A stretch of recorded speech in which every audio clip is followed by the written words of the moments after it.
La Chevrolet Malibu laisse sa place à la Chevrolet Bolt. En fait, c'est pas compliqué. GM a officialisé la fin de la production de la vénérable Malibu, une voiture qui était en production continue depuis 1997. Il y a eu une petite pause avant ça, puis évidemment, c'est une voiture qui est en production là, depuis les années 50 quasiment, donc c'est quand même un véhicule qui est important pour la gamme de GM. Mais bon, hein, comme toute bonne chose a une fin, la production de la Malibu va s'arrêter en novembre. L'usine là, au Kansas, là où la Malibu et le Cadillac XT4 sont assemblés, elle va tomber en arrêt, les équipements seront remplacés là, et en 2025, la production de la Chevrolet Bolt, avec une batterie LFP, on se rappelle, va commencer à cette usine-là sur la même ligne que le Cadillac XT4. C'est quand même particulier, mais en même temps, GM, c'est pas quelque chose de nouveau. Hein? À l'usine d'Oshawa, dans le temps, lorsque la Impala et la Camaro y étaient assemblées et autres véhicules, c'était une ligne flexible. On retrouvait des voitures propulsion et traction sur la même ligne. Donc, ça ne m'inquiète pas vraiment. C'est pas quelque chose d'inconnu à GM. Rappelons à la Chevrolet Bolt, la refonte de la Chevrolet Bolt, c'est quoi? C'est qu'en réalité, GM va ramener la Bolt EUV seulement, va la restyler, évidemment, va probablement faire quelques petites mises à jour logicielles. On va changer la batterie vers une chimie au nickel, vers une chimie lithium fer phosphate qui s'adapte mieux aux petits véhicules plus urbains. C'est juste mieux, là, des batteries comme ça dans ce segment de véhicule-là. On va avoir le port NACS aussi. Donc, ça va vraiment être un véhicule à jour, malgré que ça va être un vieux véhicule, c'est une vieille architecture. Et dans le fond, au courant, probablement à la fin de l'année 2025, on devrait en entendre plus parler de la Bolt parce que justement, les travaux là, de réoutillage de la ligne d'assemblage vont se faire là, à la fin de l'année 2024 et au courant de l'année 2025. Donc, c'est quand même assez intéressant. Et ça m'apporte sur peut-être le sujet principal du vidéo d'aujourd'hui. Étant donné que la Malibu termine sa vénérable carrière, on va vous présenter une vidéo qu'on n'a jamais sortie en réalité dans le passé. Là, en année 2023, Gabriel avait fait une vidéo de la Chevrolet Malibu, une voiture de location assez ordinaire, rien d'intéressant ici. Puis on ne l'avait jamais sorti, cette vidéo-là. Gab avait fait le montage lui-même, c'était la première fois qu'il faisait le montage lui-même. Puis on s'était dit, si on a un trou à un moment donné en calendrier, on mettra cette vidéo-là, parce que c'est plus une blague qu'autre chose, mais c'est jamais arrivé parce qu'on n'a jamais manqué de contenu. Donc aujourd'hui, je pense que pour rendre hommage à la Malibu, on va rendre public cette vidéo-là qu'on n'avait jamais sorti vraiment. C'est comique, c'est léger. C'est une vidéo de 11 minutes. Je vous invite à le regarder. Donc, on souhaite une bonne retraite à la Chevrolet Malibu. À plus. Voici une voiture que vous aviez oubliée, la Chevrolet Malibu. C'est une voiture que la plupart des gens, la plupart des journalistes automobiles croient qui est disparue du marché, mais elle existe toujours. Elle est toujours en vente sur le site de Chevrolet. Vous pouvez en acheter une et c'est la favorite des compagnies de location de véhicules. Pourquoi? Parce que c'est une voiture sobre, qui ne vieillit pas puisqu'elle est sur notre marché depuis un certain temps, qui est économique, qui est probablement relativement peu cher à entretenir, et ça se prête à toutes les sauces. Donc, c'est la voiture parfaite pour une compagnie de location. C'est une voiture qui, jusqu'à tout récemment, se vendait à environ 25 000 canadiens en version de base, ce qui était moins cher que la Civic pour une berline intermédiaire. Quoique le prix a monté un peu plus, là, on est aux environs de 29 000 pour un modèle 2023. Mais c'est une voiture qui est toujours sur le marché. Est-elle toujours pertinente? C'est la question à laquelle on va répondre aujourd'hui. Je vais aussi vous expliquer pourquoi je conduis une Chevrolet Malibu blanche en Géorgie cette semaine. Mais bref, peu importe. Allons-y. Sous le capot de la Chevrolet Malibu, on retrouve un 4 cylindres Ecotec 1.5 litres de 160 chevaux. Okay, 160 chevaux, c'est quoi? C'est pas beaucoup. C'est ce qu'on voit généralement comme puissance dans des véhicules avec des moteurs 2 litres qui ne sont pas suralimentés, donc qui n'ont pas de turbo. Donc, c'est relativement peu. Ça se compare pas très avantageusement aux autres véhicules du segment, comme la Toyota Camry, par exemple, qui a quelque chose comme 203-205 chevaux en version de base.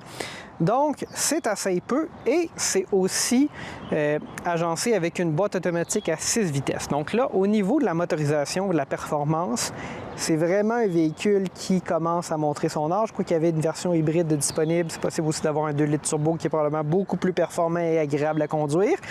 Pour ce qui est du 1.5, c'est vraiment...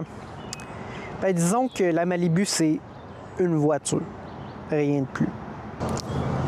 Vous vous demandez probablement pourquoi je suis dans cette position. En fait, c'est pour vous parler de la bavette aérodynamique qu'on retrouve à l'avant de la Chevrolet Malibu. Elle descend très, très près du sol. Ça me fait penser beaucoup à celle des Chevrolet Volt là, de première génération. Ça doit être à peu près à une douzaine de centimètres du sol. Donc, j'imagine que ça contribue à avoir une consommation d'essence relativement décente. Mais en hiver au Québec, parce que là, ici, elle est déjà endommagée. On est en Géorgie et il neige pas très souvent. De profil, la Malibu est tout ce qu'il y a de plus berline intermédiaire sur le marché. Donc, c'est une relativement grosse berline. De profil, je vous dirais, la reconnaître face à une Impala, c'est très difficile, quoique l'Impala est juste ça, plus gros. D'ailleurs, l'Impala n'est plus vendue sur le marché. On voit qu'on a une petite vitre à l'arrière ici, là, donc on a beaucoup d'espace à l'arrière. Puis on a aussi un coffre qui est très grand qu'on va vous présenter dans un autre plan. Donc, c'est vraiment sans histoire. Personnellement, j'aime quand même le look de la Malibu. Je trouve que c'est vraiment pas si pire que ça pour une voiture qui est sur notre marché pour sa 8e année modèle et qui, bon, soyons honnêtes, là, c'est probablement la dernière génération de Chevrolet Malibu. Là. Donc, c'est un véhicule qui est sur le marché depuis près de 60 ans. Mais je crois qu'elle tirera éventuellement sa révérence, remplacée par des Chevrolet Equinox, Trax, Trailblazer, Blazer et autres VUS de toutes sortes. À l'arrière de la Malibu, on retrouve une plaque d'immatriculation de la Floride. Non, c'est pas important.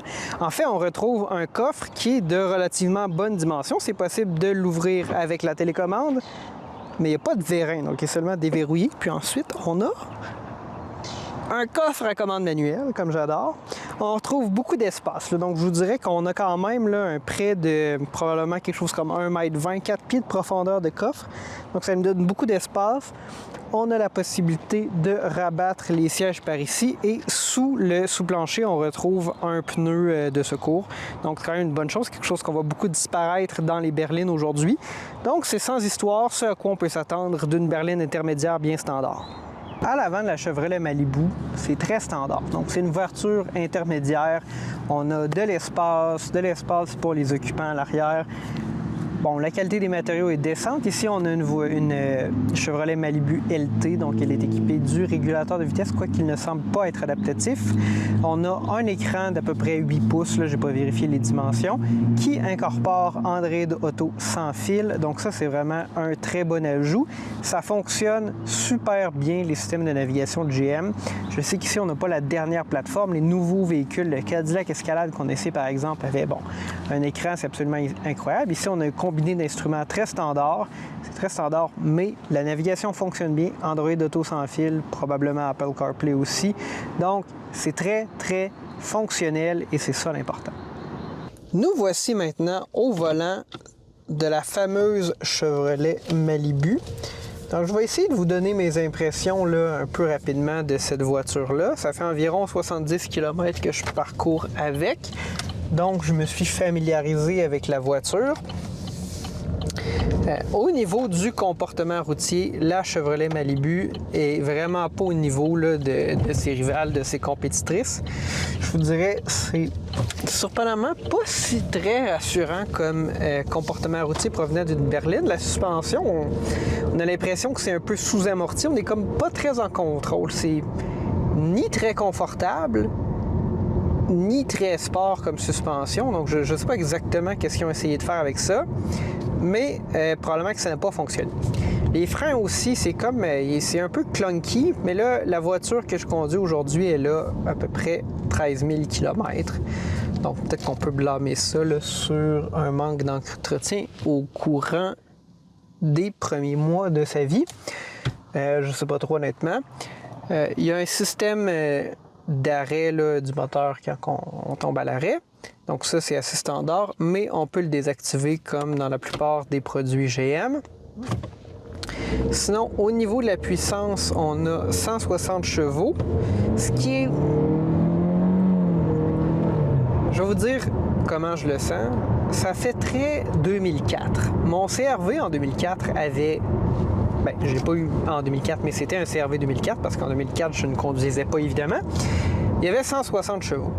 160 chevaux dans une berline intermédiaire ou un VUS compact d'un 4 cylindres de 2.4 ou 2.5 litres, c'était le standard.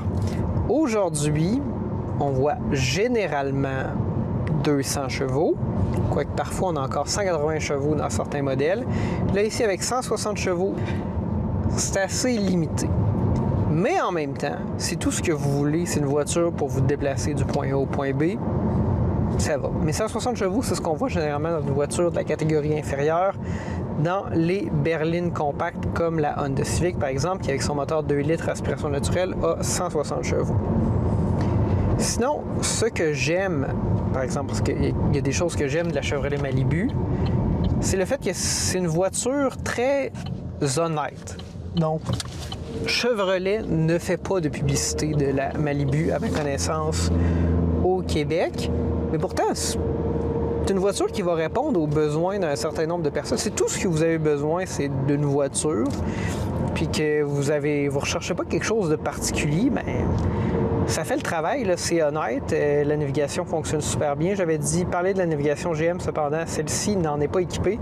C'est vraiment juste Android Auto, mais comme on a Android Auto sans fil, ça se connecte bien, ça fonctionne super bien. Au niveau de l'économie d'essence, bon, aujourd'hui, je fais un trajet avec de l'autoroute. Je faisais environ 6 litres au 100, puis en me déplaçant en ville, j'ai obtenu ce qui est l'historique là, de ce véhicule-là sur les 12-13 derniers 1000 km, environ 8 litres au 100. Donc, je pense que c'est assez standard dans la catégorie. On n'est pas au niveau des hybrides, des véhicules les plus performants, mais on a aussi quelque chose de très bien. D'ailleurs, j'avais essayé une des compétitrices de cette voiture-là, une Camry l'an dernier, non hybride. J'avais fait 5,4 litres au 100 km sur l'autoroute. J'étais très, très impressionné. Je crois que ça fait pas mal le tour pour la Chevrolet Malibu qu'on a essayé aujourd'hui. Voiture très honnête, pas impressionnante, mais adéquate. Puis si vous en voulez une, écoutez, allez-y. Voilà qui conclut notre essai un peu drôle de la Chevrolet Malibu. Donc, c'est une voiture qui, on va se le dire, là, c'est une voiture de relativement peu d'intérêt. Mais c'est une voiture qui est relativement peu chère avec un prix similaire à celui de la Civic. Et c'est l'une des dernières berlines américaines. Donc, Ford a délaissé entièrement le segment des berlines. Chez Stellantis, donc chez Chrysler, c'est aussi la fin des berlines. Là. On voit les derniers balbutiements là, de la Dodge Charger Chrysler 300 avec des versions complètement capotées avec des V8 Supercharged. Mais ici, c'est l'archétype de la berline américaine. La Chevrolet Malibu, c'est Chevrolet, fondamentalement. C'est une voiture qui fabrique depuis plus de 55 ans, qui existe toujours aujourd'hui et qui est encore en marché. Donc, essentiellement, ce qu'on va faire à l'instant, c'est répondre à la question, mais pourquoi quelqu'un achèterait une Chevrolet Malibu si c'est une voiture qui, finalement, peut-être pas si compétitive que ça par rapport aux autres berlines familiales, mais je vous dirais, la personne qui va acheter une Chevrolet Malibu, c'est celle qui a toujours eu des Chevrolet Malibu. Si aujourd'hui, vous avez une Chevrolet Malibu 2004 ou je ne sais quoi, qui est utilisée, usée à la corde, vous voulez changer de voiture, puis vous n'avez pas envie de tomber dans le carcan des petits VUS sous-compacts qui se définissent, disons, dans la même catégorie de prix, mais qui sont beaucoup moins volumineux, qui ne vous donnent pas l'assurance d'avoir une grosse berline ou qui simplement vous attirent pas, bien, la Malibu, elle est là pour vous. Puis c'est à peu près dans le même segment que la Camry. Personnellement, je préfère la Camry. Au niveau de la puissance du comportement routier, c'est beaucoup plus adéquat. Mais c'est pas important pour vous, les sensations de conduite puis la performance, parce que bien, vous êtes le genre de personne qui conduisait une Chevrolet Malibu 2004 avant. C'est la voiture idéale. On se laisse là-dessus.